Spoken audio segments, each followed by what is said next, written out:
এই হার আমি ফিরিয়ে আনবই।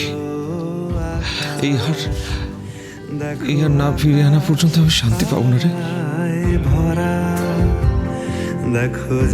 তুই তো সব দায়িত্ব একার কাঁধে তুলে নিয়েছিস এরা, আমি না হয় তোর দায়িত্বটুকু নিলাম। এত আনন্দ আয়োজন সবই বৃথা আমায় ছাড়া।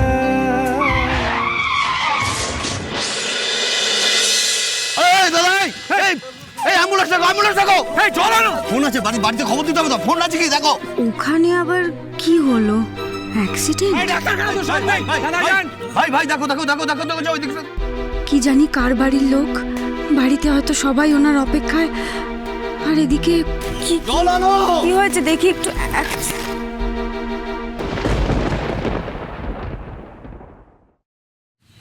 দাদা মিস্টার চ্যাটার্জি, মিস্টার চ্যাটার্জি, আমি আপনার হোটেল রুমের দিকেই যাচ্ছিলাম। ভালোই হলো আপনার সঙ্গে এখানে দেখা হয়ে গেল। বলুন। Congratulation mister Chatterjee. এখন আমি কনফিডেন্টলি বলতেই পারি যে আপনি কেসটা জিতেই গেছেন। কিভাবে? এইটা আপনাদের বালিগঞ্জের প্রপার্টির টোটাল পেপারস। আপনি এটা দেখলেই বুঝতে পারবেন। Check it.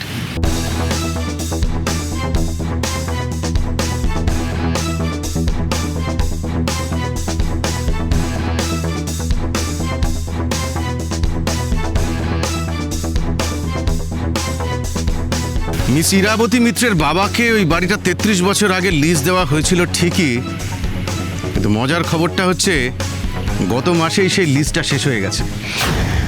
সুতরাং মিস্টার চ্যাটার্জি, এখন লিগালি আপনি ওই বাড়িটা অনায়াসে ক্লেম করতে পারেন। আপনার কোনো বাধাই রইল না। এখন আপনি যখন চাইবেন মিসেস ইরাবতী মিত্র আপনাকে বাড়ি ছেড়ে দিতে বাধ্য, কারণ বাড়ি এখন আপনার।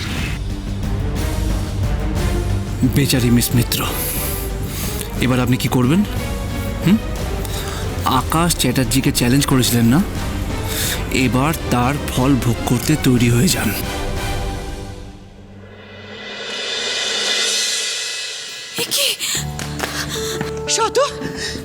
শত কি হয়েছে বাবা? কি হয়েছে?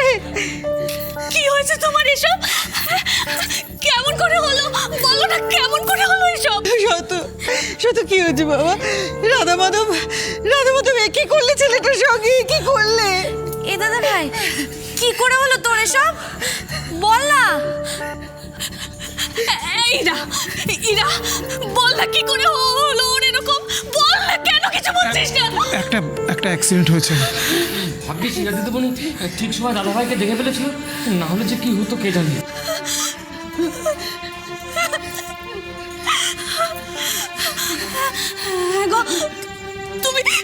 তুমি আবার হাঁটতে পারবে তো?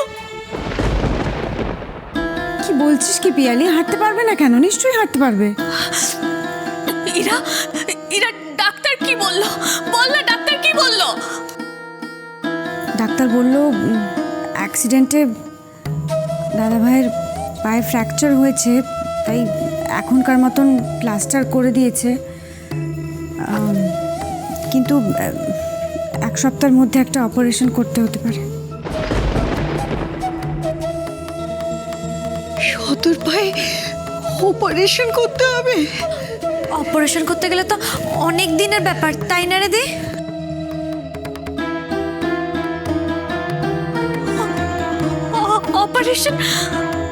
অপারেশন মানে তো অনেক টাকার ব্যাপার, তাই না?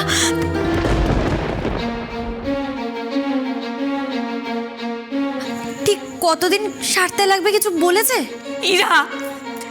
ইরা বললাম, চুপ করে আছিস কেন? ওর সেরে উঠতে কতদিন লাগবে? প্লিজ বল না, ডাক্তার কি বললো? 3 মাস।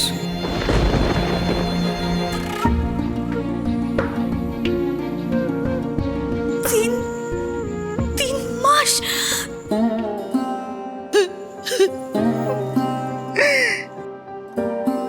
মাসিমা কাঁদবেন না, মাসিমা কাঁদবেন না।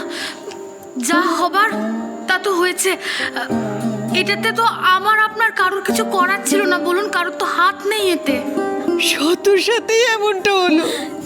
চুপ করো ডাম্মি, চুপ করো, শান্ত হও।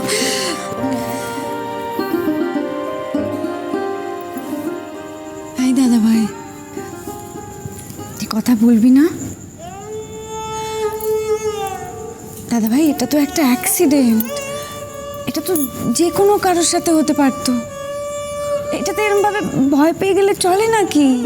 আর তুই মুখটা এরম করে আছিস বলে দেখ তো বাকি সবার মুখটা কেমন হয়ে আছে। হ্যাঁ, সব ঠিক হয়ে যাবে দাদা ভাই।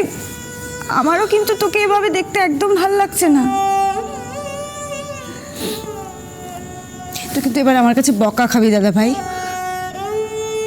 আচ্ছা, এরম ভাবে কেউ কান্নাকাটি করে? তুই তো ঠাম্মি, ছোটি, ওদের সবাইকে আরো ভয় পাইয়ে দিচ্ছিস। আচ্ছা, এখন এই অবস্থায় ওদেরকে সাহস দেবে কে? তুই তো নাকি?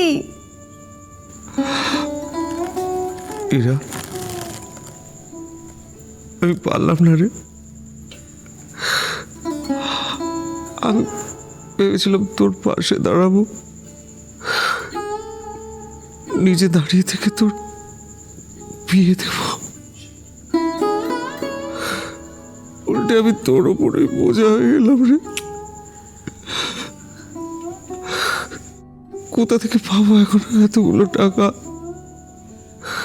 কি করে অপারেশন হবে? আর এতদিন ঘরে বসে থাকলে আর চাকরিটাও তো থাকবে না। তোকে তোকে এখন এসব কথা বলতে কে বলেছে? হ্যাঁ, এসব ভাবছিস কেন তুই? আইরা, আমি কিচ্ছু পারি না, আমি কিচ্ছু পারি না। আরে ভাই, এরকম ভাবে বলিস না। এর থেকে আমার মরে যাওয়াই ভালো ছিল। মরে যাওয়াই ভালো ছিল। খবরদার দাদা ভাই, এই কথাটা তুই তুই আর একদম উচ্চারণ করবি না বলে দিলাম।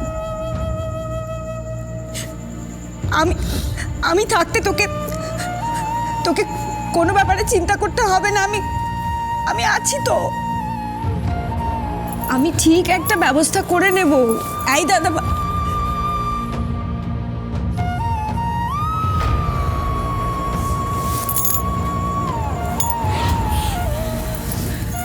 ঠিক একটা ব্যবস্থা করে নেব, ঠিক ব্যবস্থা করে নেব।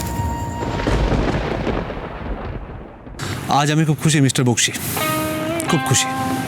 Thank you so much. Welcome. তবে এখানেই শেষ নয় মিস্টার চ্যাটার্জি, আপনার জন্য আরও একটা সুখবর আছে। রিয়েলি? কি? আমরা কাগজে দেবযানী চ্যাটার্জির নামে যে বিজ্ঞাপনটা দিয়েছিলাম সেটা দেখে উনি এগিয়ে আসেননি, প্রপার্টিটা ক্লেম করতে এগিয়ে আসেননি সময়ের মধ্যে। সেক্ষেত্রে আপনার আরও বড় একটা বাধা আপনার রাস্তা থেকে সরে গেল।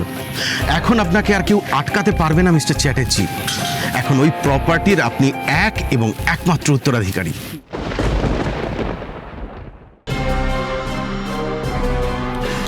কি ভাবছেন মিস্টার চ্যাটার্জি? কিছু না। আমি তাহলে কবে থেকে মুভ করতে পারবো? যেদিন খুশি। কাল সকালেই তো আপনার কাছে কোর্টের অর্ডারটা চলে আসবে। গুড।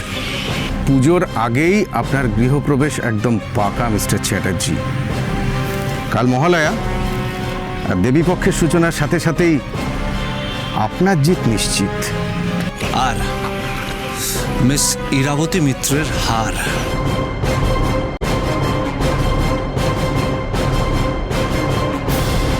কি করবো আমি এখন? কি করে সবাইকে বলবো আমি যে চাকরিটা ছেড়ে দিয়ে চলে এসেছি? সংসার চালাবো কি করে এবার আমি?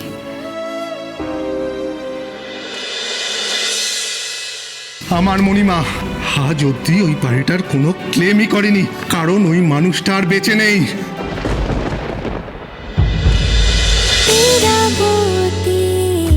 চুপ কথা